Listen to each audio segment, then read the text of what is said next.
اللهم صل وسلم وبارك على سيدنا محمد. اعزائي جميع متابعين قناتكم ارانب الخير في كل بيت، احنا بنتابع سلسله ان شاء الله ازاي ان احنا نربي وننجح في تربيه مشروع الارنب. الحلقه الاولى اتكلمنا فيها عن ازاي ان انا اظبط المكان عندي، سواء هربي ارضي او هربي بطاريات.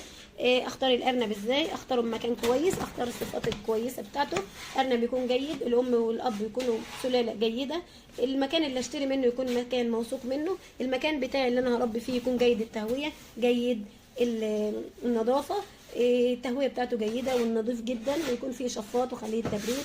ما عنديش امكانيات يبقى فيه حلول طبيعيه ان شاء الله هنتكلم فيها مع بعض. الحلقه دي عموما هنتكلم في نظافه الارنب، مهمه قوي الحلقه دي ان شاء الله مع بعض. تعالوا نتكلم ازاي ان انا انضف الارنب. هو الارنب اصلا مش محتاج مني ان انا انضفه، هو محتاج شويه حاجات صغيره كده رطوش على الارنب علشان يبقى هو اصلا ما يصيبوش مرض، يعني حاجات وقائيه اعملها وقائيه. كل 3 ايام اغطس بالديزانون، سنت ديزانون على لتر الميه، وانزل كل الارانب اغطسها عندي، الذكوره والامهات والفطام وكل حاجه. اقل من شهرين بلاش عشان ما يتعبش مني، اقل من شهرين اخاف عليه ان انا اغطسه. مثلا لو كنا في الشتاء ولا حاجه يكون ياخد برد ويتعب يعطس يتبهدل مني. طب انا ايه اللي اغطسه؟ قلنا الامهات، الفطام الكبير اللي انا فطمته من الامهات عمر 12 شهرين، والامهات. العشار ما نتكش قوي على العشار التقيل، انا دايما بخاف على العشار التقيل. ليه؟ لان الام بتبقى مش مستحمله بالذات في الصيف. يعني خليني ذكيه، انا بربي مثلا ارانب وعندي كام ام عشار كده والجو حر وهم اصلا مش مستحملين وبياكلوا بالعافيه وبيقوموا من مكانهم بالعافيه. طب اعمل ايه علشان اغطسهم وما يكونش عندهم جرب، ما يجيلهمش جرب؟ الجرب ده اساسي عند الارنب، اساسي عند الارنب، بس انا بقاومه، بس انا بحاربه بالنظافه، بالتطهير، بالرش، بالتغطيس، بالحرق. انا بغطس كل الارانب، اسيب الامهات العشار بعد 20 يوم امسك بخاخه صغيره كده وابخ على ودانهم، على مناخيرهم، على ايديهم، على رجليهم، على ديلهم بالبخاخه كده، اخليني رقيقه، احس بالارنب يعني هو تعبان، ما تعبوش زياده او ما جهدوش زياده او ما زودش عليه نسبه السموم عشان تقوم مني. انا بتكلم في الكلام ده، الفيديو ده عن تجربه شخصيه، لاني فعلا مره غطست ارنبه وفعلا ماتت مني تاني يوم او تالت يوم، فده زعلت جدا عليها. ومن يومها اي ام عشار تقيل ما بغطسهاش، بحطها كده واقوم رش عليها بالبخاخه الصغيره واسيبها. خلاص انا عملت اللي عليا، سنت ديزانون على لتر الميه وشويه في البخاخه الصغيره. الام كده برقه، بالراحه على الام، بالراحه على الام اللي لسه والده. الام العشار والام اللي لسه والده دول يعني اكتر حاجتين بيتعبوني، يعني بالراحه عليهم خالص. الام العشار ما تتكاش عليها في الرش، ما تتكاش عليها في السموم، اقلل نسبه السموم عندها. هي تعبانه مثلا من تعب معين ولازم تتعالج، طب استنى عليها لما تولد؟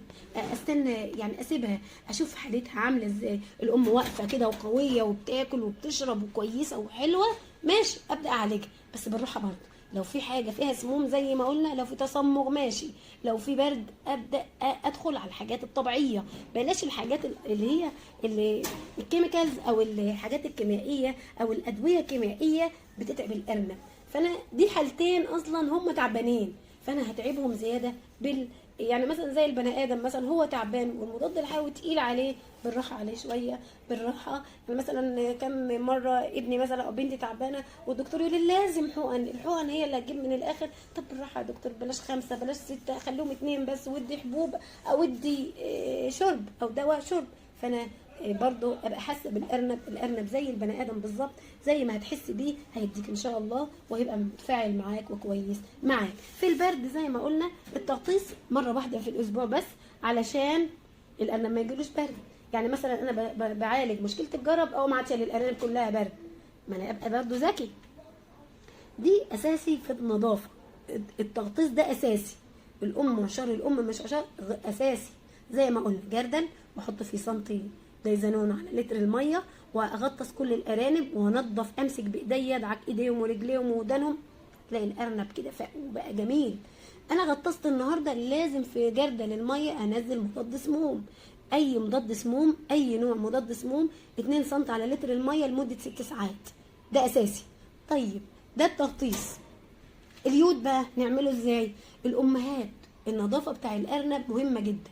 امسك كل واطهر فتحه الحياه بالبتادين، ده حاجه دي اساسيه برضو عند الارنب، دي من ضمن نظافه الارنب. الذكر عندي اطهره برضو مره في الاسبوع، لان الذكر شغال. ممكن من الامهات يبقى عندها التهاب رحم، اتلقحت انا مش واخده بالي، الارنب تعب مني وممكن يدخل في مشاكل تانية. فانا اطهر وانضف الام والذكر برضو، الاثنين يبقوا نضاف، يبقى عندهمش امراض، مفيش بكتيريا. دايما اليود، بخاخه اليود دي في ايدي على طول، بخاخه 5 سم يود على لتر الميه. ايديا دايما لما امسك نتايه واجي امسك نتايه تانية اطهر ايديا، اطهر السلكات على طول، ارش في الحر على الارانب، على كل الارانب الصغيره الكبيره. في الحر بالذات اليود كويس جدا، وممكن انزله في الميه، انزله الارانب تشرب منه مره في الاسبوع ولا حاجه، حلو مش وحش.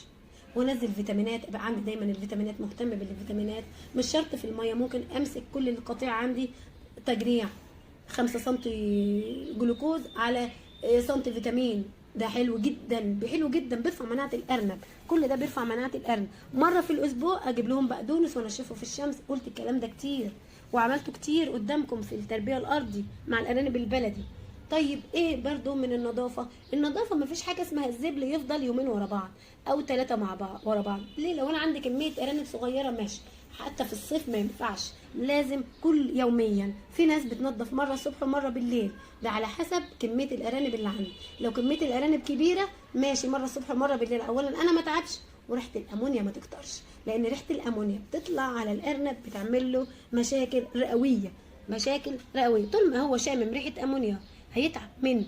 فانا ببعد عن تعب الارنب، بنضف له المكان حواليه علشان يبقى هو مرتاح. يبدا الام تتلقح كويس، الذكر يلقح، الارانب الصغيره ترضع كويس.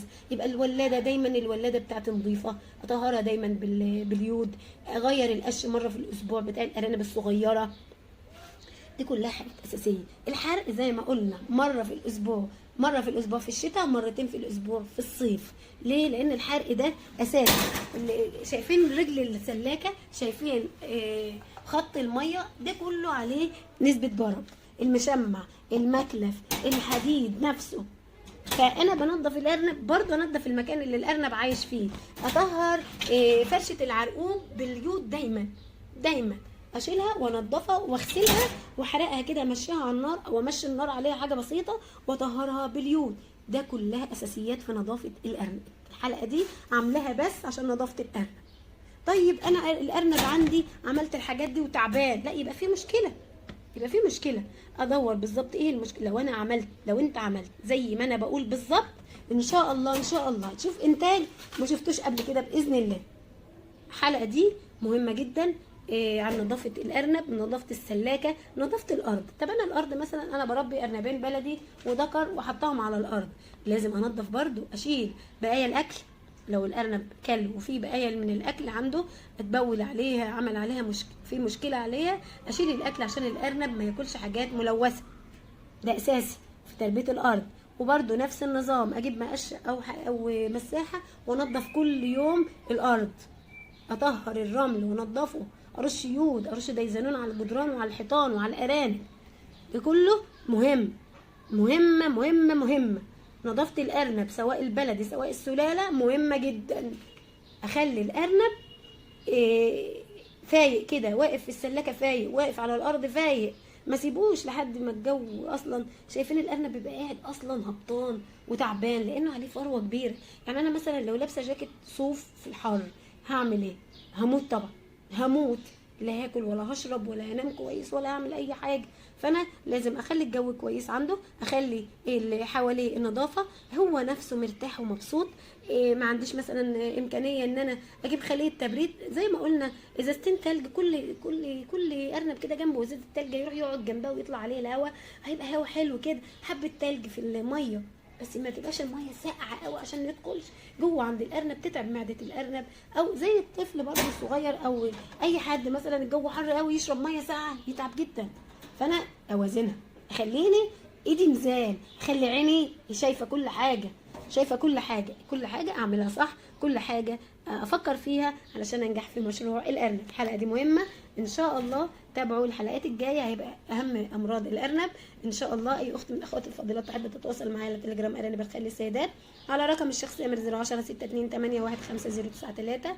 اي حد يحب يحجز سلالات، بطاريات، اعلاف، ادويه، على رقم الحجز 010 646 19771. تحت امركم ان شاء الله في اي حاجه تطلبوها مننا. والسلام عليكم ورحمه الله وبركاته.